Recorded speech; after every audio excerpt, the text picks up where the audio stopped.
प्रथम वर्ष के विद्यार्थियों के लिए ये दूसरा टॉपिक कवकों का वर्गीकरण हम आने वाली स्लाइड्स के अंदर अध्ययन करेंगे। कवक, जैसा कि हम जानते हैं कि कवक एक ऐसे पौधों का ग्रुप है जिसके अंदर भोजन अवशोषणात्मक प्रकार का होता है। वो अपने होस्टोरिया के माध्यम से भोजन का अवशोषण करते हैं। उनके पास कोई भी पर्णहरित नहीं होता है और अलैंगिक और लैंगिक जनन के द्वारा जो है वो अपना जनन पूरा करते हैं। कवक फिलामेंटस थैलस के साथ में जिनकी कोशिका भित्ति काइटिन की बनी होती है। ऐसे कवक जिनका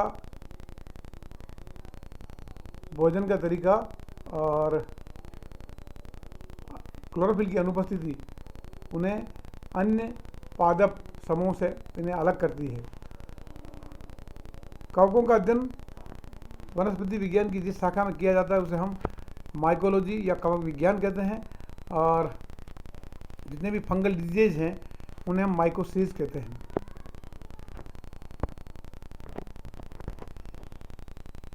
जीवाणु के साथ बैक्टीरिया जो है वो भी सॉइल से ऑर्गेनिक मटेरियल्स को रिसाइकलिंग का और डिकम्पोजिंग का काम करते हैं। वो कॉम्प्लेक्स ऑर्गेनिक कंपाउंड्स को सिंपल ऑर्गेनिक और इनऑर्गेनिक कंपाउंड्स में तोड़ देते हैं। ये कार्बन, नाइट्रोजन, फॉस्फोरस आदि एलिमेंट्स के रिसाइकलिंग के लिए भी जिम्मेदार होते हैं। ये कई सारी बीमारियां पौधों के अंदर, जंतुओं के अंदर और कई सारे दूसरे जीवों में भी ये अनेक प्रकार के रोग करते हैं। फंजाई के दो ग्रुप्स जो कि वर्गीकरण के आधार पर हम देखते हैं। कुछ फंजाई फिलामेंटस होती है जिन्हें हम मोल्ड्स कहते हैं, और कुछ फंजाई वो एक कोशिकी होती है जिसमें ईस्ट आती है। विटाकर के 5 जगत वर्गीकरण के अनुसार फंजाई को फंजाई किंगडम के अंदर क्लासीफाई या वर्गीकृत किया जाता है। Classification of fungi, it is creation of man who logically organises organism in different groups for convenience of study. वर्गीकरण की आवश्यकता क्या है, क्यों वर्गीकरण किया जाता है? ये एक मनुष्य के द्वारा बनाया गया एक ऐसा सिस्टम है जिसके अंदर किसी भी ऑर्गेनिज्म को अध्ययन के सरलता के लिए वर्गीकृत किया जाता है, ताकि हम उसको लक्षणों के आधार पर हम एक विशेष वर्ग के अंदर उसके लक्षणों की समानता के आधार पर एक साथ उसे वर्गीकृत करके उसका हम अध्ययन करते हैं। Several classification has been given as under Persoon 1801, Eichler 1866, सेगार्डो 1822 to 1931, Tippo 1942, Martin 1955, Smith 1955, Alexopoulos 1962, Ainsworth, Sussman and Sparrow 1966 and 1973, Alexopoulos and Mims 1979 and Mims and Blackwell 1998, which is the recent classification of fungi.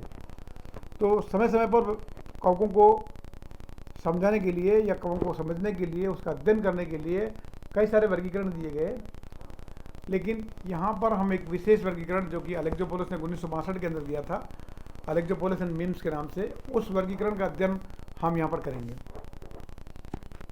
अलेक्जोपोलस और memes के अनुसार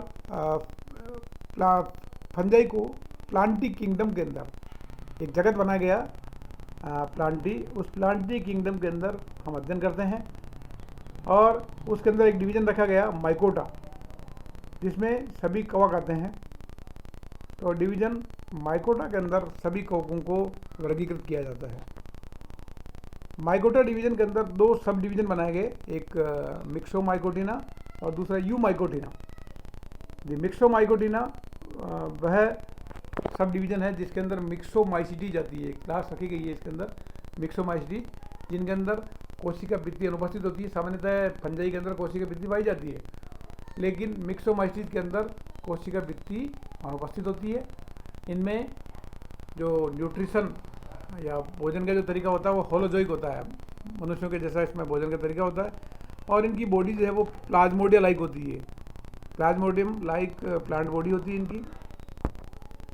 दूसरा sub division बनाया गया जिसे हम you माइकोटिना कहते हैं। Eumycotina is the true fungi. ये सत्य कवक होते हैं जिनके अंदर सेल वॉल पाई जाती है। इनका भोजन अवशोषणात्मक प्रकार का होता है और ज़्यादातर ये तंतुनुमा फिलामेंटस होते हैं।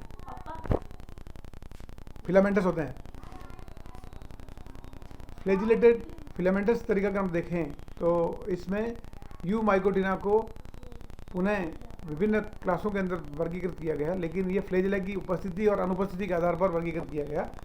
तो पहला ग्रुप जिसमें फ्लैजिलेटेड सेल्स प्रेजेंट होती है उसमें ये दो प्रकार के होते हैं, एक यूनिफ्लैजिलेटेड होता है, एक बाईफ्लैजिलेटेड होता है। जो यूनिफ्लैजिलेटेड जो होते हैं उनके अंदर दो वर्गीकरण है, जिसके अंदर ऐसा फंगल ग्रुप जिसके अंदर एक कसाबिकी बीजाणु बनते हैं और एक कसाबिकी बीजाणु के अंदर भी हम देखते हैं कि अगर कसाबिका पोस्टीरियर साइड पर पश्च भाग पर लगी हुई है और प्रतोद प्रकार की फ्लैजिला है तो उसे हम काइटिडियोमाइसीटीज के अंदर रखते हैं। इसी के अंदर दूसरा प्रकार जिसके अंदर फ्लैजिला अग्र भाग पर लगा रहता है और उसके ऊपर टिंसल टाइप का फ्लैजिला, कूर्च प्रकार का फ्लैजिला लगा रहता है, तो उसे हम हाइपोकाइटिडियोमाइसीटीज के अंदर क्लासीफाई करते हैं। इसका अर्थ ये कि फ्लैजिला दो प्रकार के होते हैं, एक प्रतोद प्रकार का फ्लैजिला होता है जिसके ऊपर कोई भी हेयर नहीं होते हैं और चाबुक के जैसा होता है, जबकि दूसरा फ्लैजिलम जिसके अंदर फ्लैजिला हेयरी होता है, उसके ऊपर हेयर्स पाए जाते हैं, उसे हम कूर्च प्रकार का फ्लैजिलम कहते हैं। तो एक कसाबिका की उपस्थिति और उसमें भी वो आग्र भाग पर लगा हुआ है या पश्च भाग पर लगा हुआ है या वो विप्लेस प्रकार का है या टिंसल प्रकार का है, इसके आधार पर हम दो वर्ग यहाँ पर बनाते हैं। एक काइटिडियोमाइसीटीज कहलाता है जिसके अंदर single whiplash flagellum present posteriorly, और दूसरी क्लास हाइपोकाइटिडियोमाइसीटीज जिसके अंदर single tinsel flagellum inserted anteriorly. Biflagellated zoospores जिनमें पाए जाते हैं उसके लिए भी दो क्लासेज है।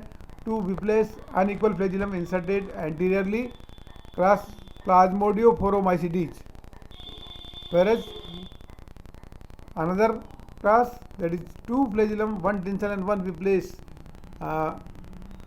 इंसर्टेड लेटरली, लेटरल साइड पर लगे रहते हैं, तो उसे हम oomaistes के अंदर रखते हैं। तो द्विकसाबिकीय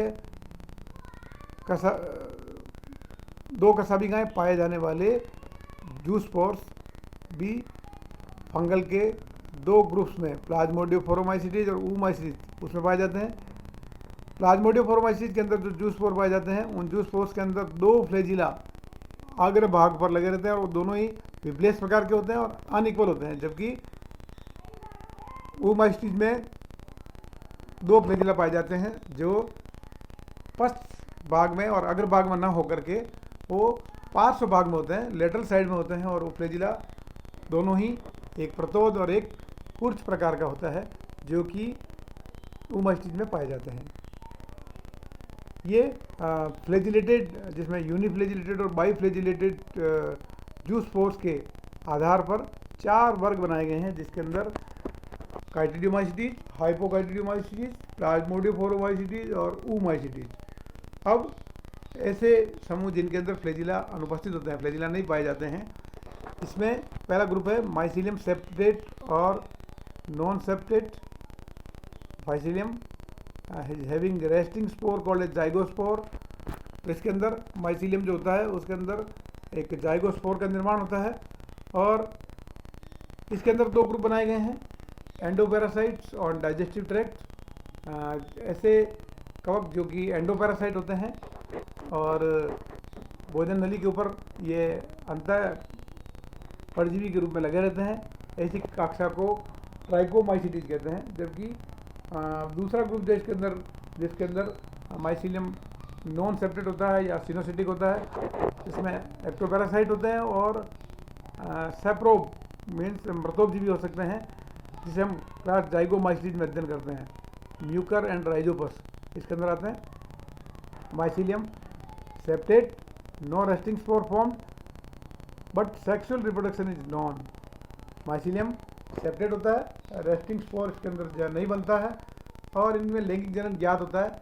इसके अंदर दो कक्षाएं बनाई गई है। पहली कक्षा जिसके अंदर एस्कस और एस्कोस्पोर बनता है उसको हम एस्कोमाइसीज में रखते हैं, जबकि जिसमें बेसिडियम और बेसिडोस्पोर बनते हैं उन्हें हम बेसिडियोमाइसीज में रखते हैं। तो लैंगिक जनन ज्ञात के अंदर जो दो क्लासेस में बनाई गई है, पहली क्लास एस्कोमाइसीज है और दूसरी क्लास बेसिडियोमाइसीज है। इसी के अंदर एक ग्रुप और पाया जाता है जिसके अंदर लैंगिक जनन ज्ञात नहीं होता है, जिसका भी सेक्सुअल रिप्रोडक्शन मालूम नहीं है, उन्हें ड्यूटेरोमाइसीज क्लास के अंदर रखा जाता है। तो ये फंजाई की एक ऐसी क्लास होती है जिसे हम डस्टबिन क्लास भी कहते हैं। ऐसे कोई भी फंजाई जिनका लैंगिक जनन ज्ञात नहीं है उन्हें सीधे ड्यूटेरोमाइसीज के अंदर क्लासीफाई कर दिया जाता है। जब भी उनके लैंगिक जनन के बारे में पता लग जाता है तो उन्हें रेस्पेक्टिव क्लास के अंदर क्लासीफाई कर दिया जाता है। सो मेजर फाइला फंजाई के अंदर जैसे हम देखें तो phylum Zygomycota. Now in recent classifications they all fungi groups they have been upgraded up to phylum, and those phylum becomes Zygomycota, Oomycota, Ascomycota, Basidiomycota and Deuteromycota. 5 different phylums have been made for the recent classifications. However, the difference characteristic and few important characteristics of the different groups or classes are given in the table. The oomycetes, which causes mildews, spurt, blight, they have cellulosic cell wall, they are diploid hyphae is having oomycetes. Flagellated oospores from sporangia are formed in the oomycetes, and gametes fuse in gametangial contact, forming creating a oospore. The second class, that is Zygomycetes, in which Rhizopus dung fungus is classified. Cell wall is made up of chitin. Hyphae generally cynocytic, sometimes they are having no cross walls. Unflagellated spores drop from sporangia, and gametangia fuse create to zygospore, that is gametangial copulation. The third class, that is Ascomycetes, yeast, morels and truffles are classified under Ascomycetes. Cell wall is made up of chitin and hyphae के मध्य में इसके अंदर जो है septum पाया जाता है। Conidia बनता है कोनिडियोफोर के अंदर, और हाइपी आपस में फ्यूज करके एस्कोस्पोर बनाती है जो कि एस्कस के अंदर निर्मित होते हैं। The fourth class, that is basidiomycetes, in which mushrooms, puff balls, rust, mud are classified. Cross walls in IP, IP के अंदर cross walls होती है। Asexual reproduction कोनिडियोफोर्स या कोनिडियोस्पोर के द्वारा होता है। लैंगिक जनन जो है वो हाइपी के अंदर बेसिडिया का निर्माण होकर के बेसिडियोस्पोर से इसके अंदर लैंगिक जनन की प्रक्रिया संपन्न होती है। Fungi imperfecti, last class, that is deuteromycetes, in which penicillium was also classified, athleate foods, fungus, tomato blight. There are so many diseases which are caused by deuteromycetes. They have cross wall in hyphae. Asexual reproduction इसके अंदर conidia के द्वारा होता है, कोनिडियोफोर्स पर conidia का निर्माण होता है, और इनके अंदर लैंगिक जनन ज्ञात नहीं है। तो ये 5 ऐसे ग्रुप्स हैं जिनके अंदर विभिन्न कवकों को वर्गीकृत किया गया है। हम इन विभिन्न ग्रुप्स के कुछ विशेष कैरेक्टर्स के बारे में जानकारी प्राप्त करेंगे। ये सबसे पहली क्लास है ओमाइसीटीज, जो कि एक वाटर मोल्ड्स के नाम से जानी जाती है, और ये डाउनी मिल्ड्यू डिजीज़ है। इसके अधिकतर मेंबर जो 2N होते हैं, डिप्लॉयड होते हैं। इनकी कोशिका भित्ति सेलुलोज की बनी होती है, और इसके अंदर अलैंगिक जनन स्पोरेंजिया या कोनिडिया के द्वारा होता है। इनके द्वारा बाइफ्लेजिलेटेड जूस स्पोर्स का निर्माण भी किया जाता है, जिसके अंदर 2 फ्लेजिला होते हैं पार्ट साइड में, एक प्रदोष प्रकार का होता है, दूसरा कुर्च प्रकार का होता है। लैंगिक जनन इसमें एडवांस ऊगेमस टाइप का होता है, जिसमें ऊस्पोर का निर्माण होता है। Oomacetes, that is water moths or mildews, causes diseases like potato blight. Cell wall is made up of cellulose. Hyphae have multiple nuclei, that is cenocytic. Cell wall is not found, and spore swims away by a flagella, which is most likely protist, that is of Euglena type. Second class, that is Zygomycetes. They are the decomposers. Asexual reproduction जो है वो स्पोरेंजा के द्वारा होता है।